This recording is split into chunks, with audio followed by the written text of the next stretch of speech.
আসসালামু আলাইকুম ভিউয়ার্স। তো বিভিন্ন কাজের জন্য কিন্তু আমাদের বিভিন্ন ডকুমেন্ট বা ছবি স্ক্যানারের মাধ্যমে স্ক্যান করে কম্পিউটারে নেওয়ার প্রয়োজন পড়ে। তো আজকের এই ভিডিওতে আপনাদের আমি দেখাবো আপনারা কিভাবে স্ক্যানারের মাধ্যমে খুব সহজে যে কোনো ডকুমেন্ট বা ছবি স্ক্যান করে কম্পিউটারে নেবেন। তো এই ভিডিওতে আপনাদের আমি কয়েকটা উপায় দেখাবো যেগুলোর মাধ্যমে আপনি খুব সহজেই কিন্তু যে কোনো ডকুমেন্ট বা ছবি স্ক্যান করে আপনি স্ক্যানারের মাধ্যমে স্ক্যান করে কম্পিউটারে নিতে পারবেন। তো চলুন কথা না বাড়িয়ে চলে যাই কম্পিউটার স্ক্রিনে। তো ভিউয়ার্স, আপনার স্ক্যানারটা আসলে বিভিন্ন কোম্পানির হতে পারে বা বিভিন্ন রকম হতে পারে। যেমন দেখা যাচ্ছে আপনার স্ক্যানারটা আলাদা শুধুমাত্র স্ক্যানার হতে পারে, বা দেখা যাচ্ছে আপনার প্রিন্টারের সাথে স্ক্যানার থাকতে পারে। যেমন দেখুন, আমার এখানে স্ক্যানারটা কিন্তু প্রিন্টারের সাথে অ্যাড আছে। এখানে দেখতে পাচ্ছেন এটা কিন্তু আমার প্রিন্টারের উপর এখানে একটা স্ক্যানার অ্যাড করা আছে। যে কোম্পানির বা যে স্ক্যানারই হোক না কেন, সেই স্ক্যানারটা আগে আপনাকে কম্পিউটারের সাথে কানেক্ট থাকতে হবে এবং রেডি থাকতে হবে। এক্ষেত্রে যদি আপনার কম্পিউটারে ড্রাইভার সফটওয়্যার ইনস্টল করার প্রয়োজন পড়ে, তাহলে কম্পিউটারে ড্রাইভার সফটওয়্যার ইনস্টল করে স্ক্যানারটাকে রেডি করতে হবে স্ক্যান করার জন্য। তো যাই হোক, আমার এটা এখন কম্পিউটারের সাথে কানেক্ট আছে এবং রেডি আছে স্ক্যানের জন্য, আর আমার এখানে পাওয়ারটাও দেওয়া আছে। তো যাই হোক, আমি এখন কম্পিউটার স্ক্রিনে গিয়ে আপনাদের দেখে দিচ্ছি কিভাবে আপনারা স্ক্যান করবেন। তো স্ক্যান আসলে আপনারা বিভিন্ন উপায়ে করতে পারেন। তো প্রথমত, আপনার স্ক্যানারে যদি সফটওয়্যার থাকে কম্পিউটারে, তাহলে সেখানে যদি স্ক্যান করার অপশন থাকে তাহলে আপনি সেখান থেকে স্ক্যান করতে পারবেন। তো যাই হোক, আর সেটা না থাকলে উইন্ডোজে কিন্তু ডিফল্ট ভাবে স্ক্যানের অ্যাপ্লিকেশন রয়েছে। তার জন্য দেখুন, আপনি যা করবেন, এই যে স্টার্ট মেনুর পাশে যে সার্চ বার, এখানে এসে সার্চ করবেন স্ক্যান লিখে। স্ক্যান লিখে সার্চ করতেছি। দেখুন, স্ক্যান লিখে সার্চ করলে এই যে এখানে দেখতে পাচ্ছেন স্ক্যান ডকুমেন্ট অর পিকচার, এই যে এখানে আমি ক্লিক করব। তো দেখুন, আমার হাতে দেখতে পাচ্ছেন একটা কাগজ। তো এখানে এই ডকুমেন্টটা আমি এখন স্ক্যানারের মধ্যে দিয়ে দিব। দেখুন, আমি স্ক্যানারে এটা উঠিয়ে এরকম করে এখানে আমি বসিয়ে দিলাম। আমি এটা বসিয়ে দিলাম। বসিয়ে দিয়ে এখন আমি কম্পিউটার স্ক্রিনে গিয়ে এটা স্ক্যান করব। তো এখন আমার সবকিছু রেডি আছে। তো এখন আমি এখানে উপরে দেখতে পাচ্ছেন বাম পাশে নিউ স্ক্যান অপশন, তো এইখানে আমি ক্লিক করব। এখানে ক্লিক করার পর এখানে প্রথমে দেখতে পাচ্ছেন স্ক্যানার। এই যে আপনার যে স্ক্যানারটা, আপনার যে স্ক্যানারের মাধ্যমে আপনি স্ক্যান করবেন, সেটা কিন্তু এই নামটা এখানে শো করবে। ঠিক আছে? তো এখানে আপনি যদি চেঞ্জ করতে চান, আপনার যদি একাধিক থাকে বা দেখা যাচ্ছে এখানে ভুল দেখাচ্ছে, আপনি চেঞ্জ করতে চাইলে এখানে চেঞ্জে ক্লিক করে মানে আপনি স্ক্যানার যেটা সেটা আপনি এখান থেকে সিলেক্ট করবেন। তো যাই হোক, আমার এটাই সিলেক্ট আছে, আমি ওকে দিচ্ছি। তো তারপরে এখানে প্রোফাইল, এখানে ফটো আছে ডিফল্ট ভাবে, আপনি চাইলে ডকুমেন্ট দিতে পারেন। তো যাই হোক, আমি ফটোই রাখতেছি আপাতত। তারপরে এখানে আরো কিছু অপশন আছে, জেপিজি আকারে আমাদের এটা ছবিটা আসবে, এখানে কালার দেওয়া আছে। যাই হোক, তো এখন দেখুন এই যে এখানে স্ক্যান অপশন দেখতে পাচ্ছেন। স্ক্যান অপশন আমি যদি ক্লিক করি তাহলে কিন্তু স্ক্যান হবে। দেখুন, আমি এখানে স্ক্যানে ক্লিক করতেছি।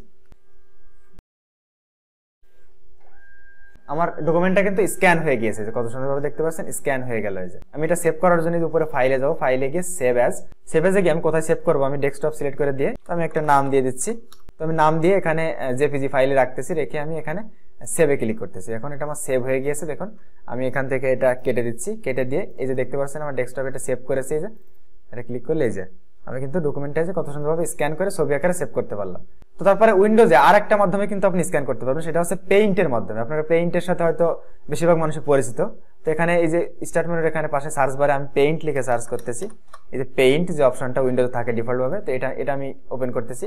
এখন এখান থেকে যে ফাইলে গিয়ে এই যে দেখতে পাচ্ছেন ফ্রম স্ক্যানার অর ক্যামেরা, এখানে আমি ক্লিক করব। এখানে ক্লিক করার পর এখানে কালার পিকচার যেটা সিলেক্ট আছে এটা থাক, এখানে আমি স্ক্যানে ক্লিক করতেছি।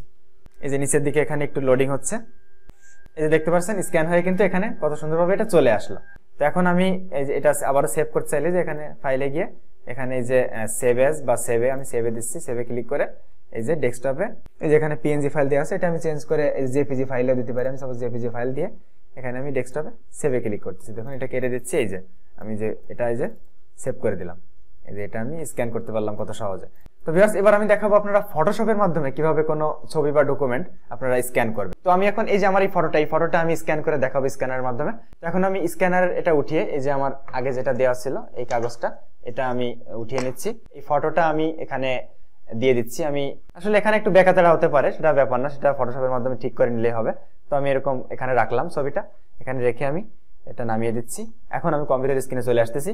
তো আমি ফটোশপে চলে আসতেছি। দেখুন, ফটোশপে এসে আপনারা যেটা করবেন স্ক্যান করার জন্য, এই যে উপরে দেখতে পাচ্ছেন ফাইল মেনু, এই ফাইলে ক্লিক করে এখানে দেখতে পাচ্ছেন নিচের দিকে যে ইম্পোর্ট। আপনাদের যদি এই ইম্পোর্টে এখানে মাউস পয়েন্টার আনার পরে এখানে যদি আপনাদের ডাইরেক্ট স্ক্যানারের নামটা শো করে, তাহলে আপনি সেখানে ক্লিক করবেন।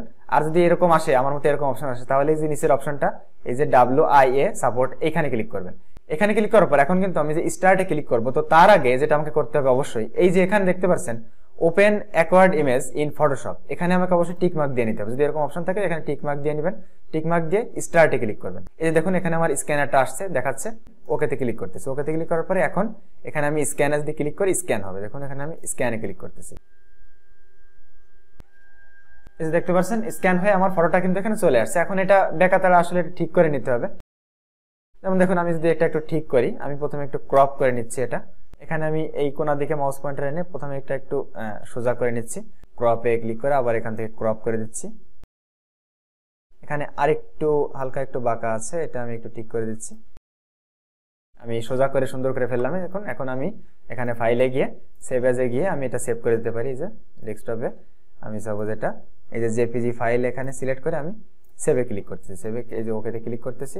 এখন দেখুন আমার এই যে ফটোটা যে সেভ হয়ে গেল, আমি স্ক্যান করে কত সহজে ফটোটা নিয়ে আসতে পারলাম।